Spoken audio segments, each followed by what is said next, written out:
Hello everyone, welcome to the part 2 of on the tutorial of lighting। और इस part में हम सीखेंगे कि मटेरियल के थ्रू हम कैसे हमारे ऑब्जेक्ट को लाइटिंग दे सकते हैं।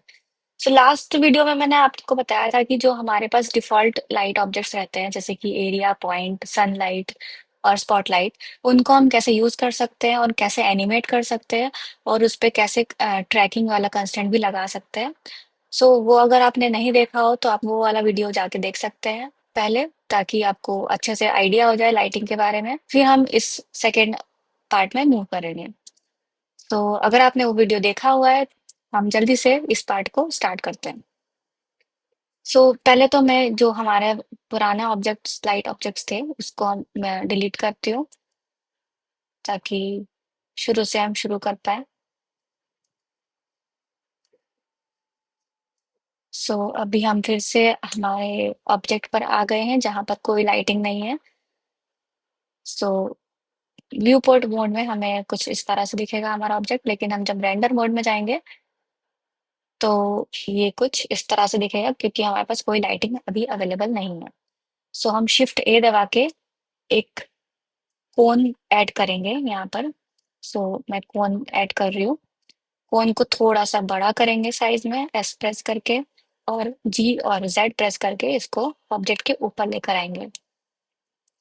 अभी आप सोच रहे होगे कि यहाँ पर तो कुछ विजिबल ही नहीं है, तो मैंने ऑब्जेक्ट को पूरा कवर कर दिया है और ये तो कुछ अच्छा नहीं दिख रहा है, लेकिन जस्ट वेट।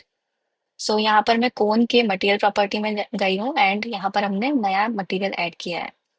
सो अभी मटेरियल का कलर कुछ अजीब सा है, लेकिन यहाँ पर मैं इसको एमिशन मोड पे जाऊंगी। सॉरी, एमिशन में जाना है। सो अभी आप देख पा रहे होंगे कि ये अच्छे से इल्यूमिनेट हो गया है, और इसका स्ट्रेंथ भी मैं बढ़ा सकती हूँ और ज्यादा इल्यूमिनेट करने के लिए। लेकिन यहाँ पर एक प्रॉब्लम है कि जो हमारा कैरेक्टर है वो इसके पीछे छुप गया है। सो इसको जी एंड जेड प्रेस करके थोड़ा सा ऊपर लेकर आएंगे। सो अभी आप देख पा रहे होंगे कि ये जो ऑब्जेक्ट है वो अच्छे से विजिबल है। लेकिन हम इसका एक और एक्सपेरिमेंट कर सकते हैं कि जो एमिशन है उसकी जगह हम इसको प्रिंसिपल पे ही रखते हैं, प्रिंसिपल बीएसडी। और जो हमारा बेस कलर है वो हमने वाइट ही रखा है अभी। इसको थोड़ा सा चेंज करते हैं, येलोइश करते हैं। लेकिन अभी भी आप देख पा रहे होंगे कि जो हमारा ऑब्जेक्ट है वो इतने अच्छे से दिख नहीं रहा है। तो उसके लिए हम क्या करेंगे, हम एमिशन में जाएंगे, यहाँ पर हम कलर सिलेक्ट करेंगे एंड यहाँ पर हमारा जो स्ट्रेंथ है वो इंक्रीज करेंगे। सो अभी आप ये देख पा रहे हो कि ये एज अ लाइट बल्ब काम कर रहा है। ठीक है, बट इसको अगर हमें इसके ऑब्जेक्ट के ऊपर रखना है और फिर एज अ फ्लैश लाइट दिखाना है, तो वो हमें विजिबल नहीं है, तो उसके लिए हमें अल्फा कम करना होगा। सो हम अल्फा ऑलमोस्ट जीरो करेंगे। सो ये कुछ इस तरह से रहेगा। फिर जी जेड प्रेस करके हम इसको पूरा फुल ऑब्जेक्ट पे लेकर आएंगे। 0.1 रखती हूँ, और कम कर सकते हैं। सो ये कुछ इस तरह से दिखेगा। सो ये as a flash light work करेगा। ओके। सो ये तो हो गया हमारा, अगर हमें फ्लैश लाइट बनाना है तो। अगर हमें फ्लैश लाइट नहीं बनाना है, सिर्फ हमें ऑब्जेक्ट को एज अ मटेरियल इल्यूमिनेट करना है या शाइन करवाना है लाइट मटेरियल के हेल्प से, तो हम क्या करेंगे। सो इस टाइप से हम रख सकते हैं अगर हमें स्पॉटलाइट का इफेक्ट देना है तो। अगर नहीं तो हम इसको हटा के एक प्लेन भी डाल सकते हैं। सो शिफ्ट ए प्रेस करूंगी और प्लेन डालूंगी। प्लेन को थोड़ा सा साइज इंक्रीज करते हैं और ग्रैब करके टॉप पे ले आते हैं, या थोड़ा सा साइड में ले आते हैं और रोटेट करते हैं। सो अभी जो ये प्लेन है इसमें मैं मटेरियल ऐड करूंगी, और एमिशन, यहाँ पे जो प्रिंसिपल है उसको एमिशन करेंगे। तो आप देख पा रहे होंगे कि ये थोड़ा सा इस टाइप से दिखता है, और इसका स्ट्रेंथ में इंक्रीज करूंगी तो ये अच्छे से इल्यूमिनेट करेगा। इसका साइज मैं बढ़ा सकती हूँ। अगर मैं इसका साइज बढ़ाऊंगी तो जैसे कि हम पॉइंट लाइट और एरिया लाइट में देखे थे कि जो शेडो है वो सॉफ्ट हो जाएगी और एरिया इंक्रीज हो जाएगा लाइट का। सो ये इस टाइप से दिखेगा।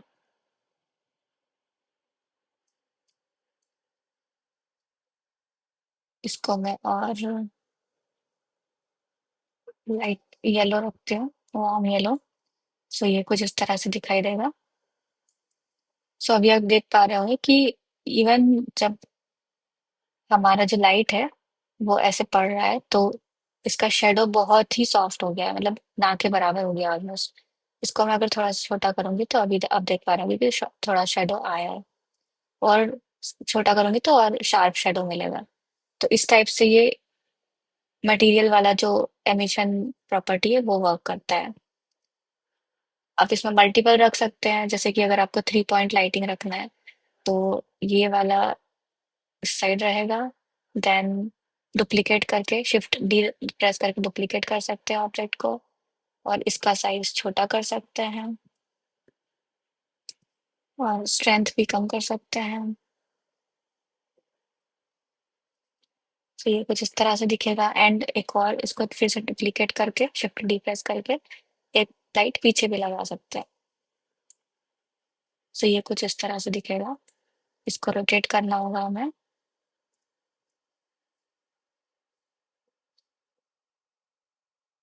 जिससे कि जो इसका लाइटिंग है वो सिर्फ ऑब्जेक्ट पर ही पड़े। सो इस तरह से हमने इसको रोटेट किया है। ये वाला भी हमें रोटेट करना होगा।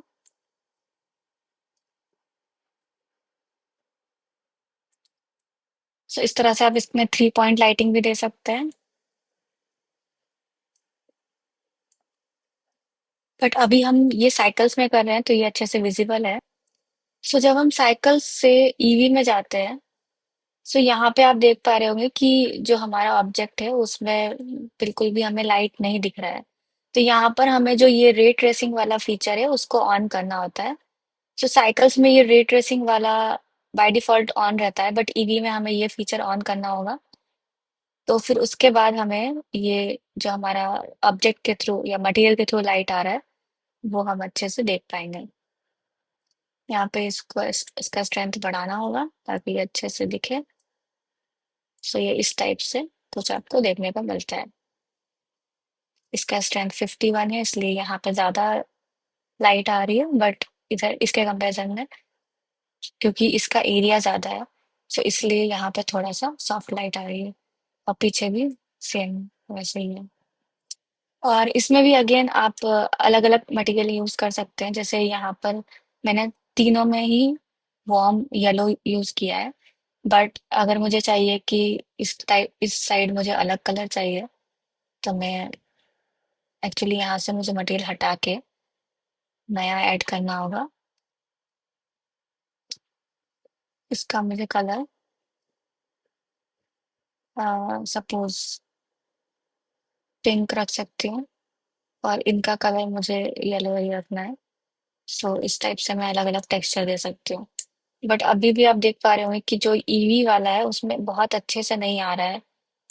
बट अगर मैं इसको साइकिल में जाती हूँ तो ये तो बहुत बेटर रिजल्ट देगा एज कम्पेयर टू ईवी।